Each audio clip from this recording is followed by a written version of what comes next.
لغاری صاحب کیا لگ کیا رہا ہے کیا ہوگا؟ یہ جو الیکشن کمیشن میں فورن فنڈنگ کیس ہے یہ ایک نیا تہلکہ ہوگا اس کا جو بھی نتیجہ آتا ہے، یا پھر آپ کو لگتا ہے کہ اس کا کوئی خاص فرق نہیں پڑنے والا؟ دیکھیں دو تین صورتیں ہیں اس کی. پہلی بات تو یہ ہے کہ یہ جو کہا جا رہا ہے اور ایک سے زیادہ مرتبہ کہا جا رہا ہے کہ 23 ایسے خفیہ اکاؤنٹس تھے جن کو منظر عام پر نہیں لایا گیا تھا. اگر یہ ثابت ہو جاتا ہے تو معاملہ کس طرف کو جائے گا؟ پھر میرے خیال میں جو بھی کمپیٹنٹ اتھارٹی ہوگی وہ سپریم کورٹ میں موو کرے گی کہ اس پارٹی نے اتنے اکاؤنٹس جو ہیں وہ کنسیل کیے، لہٰذا اب اس پارٹی کے خلاف کارروائی ہو. کارروائی کی صورت کیا ہو سکتی ہے؟ پارٹی کو ڈیفنٹ کیا جا سکتا ہے فرام دا سپریم کورٹ. یہ کم سے کم ایک صورتحال ایسی ہو سکتی ہے، یا اس کے ممبرز جو ہیں وہ ڈسکوالیفائی ہو سکتے ہیں وغیرہ وغیرہ. یہ سارا کچھ ایک صورتحال. دوسری صورت یہ ہے کہ اسکروٹنی کمیٹی کیا رپورٹ دیتی ہے.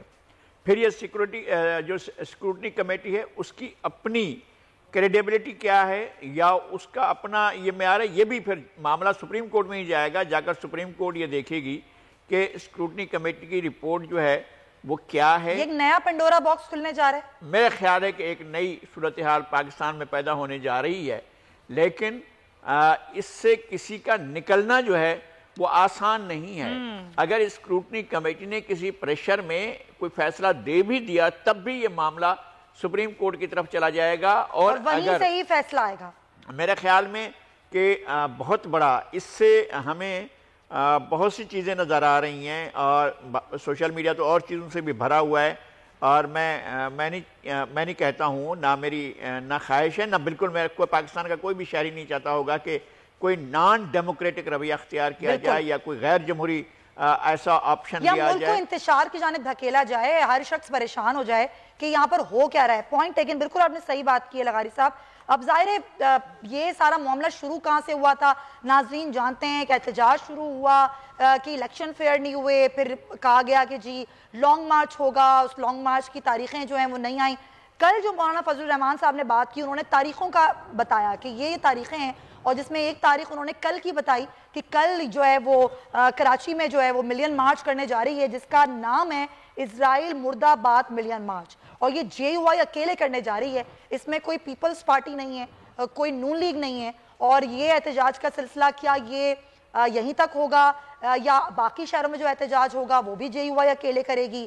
کیا پلان کیا ہے؟ JUI فیس سے قاری عثمان صاحب میرے ساتھ موجود ہیں.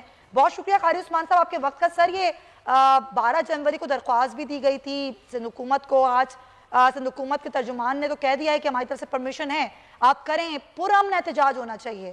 کیا پلان کیا ہے کل کا آپ لوگوں کا؟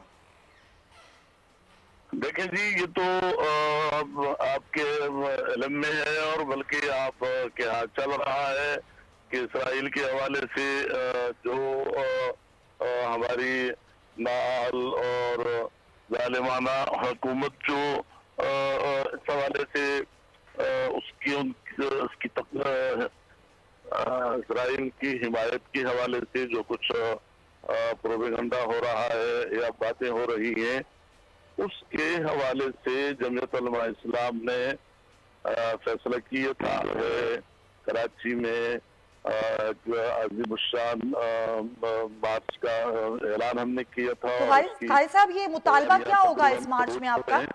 کیا مطالبہ ہوگا آپ کا؟ مطالبہ کیا ہوگا اس مارچ میں آپ کا؟ دیکھیں اس میں مطالبہ ہمارا یہ ہے کہ پہلے تو ہم اس میں اسرائیل سے نفرت اور فلسطینیوں سے اظہار ہمدردی اور یکجہتی کا ظاہرہ ہے. اور اس کے ساتھ مطالبے کے طور پہ تو ظاہر ہے کہ پوری قوم اور پوری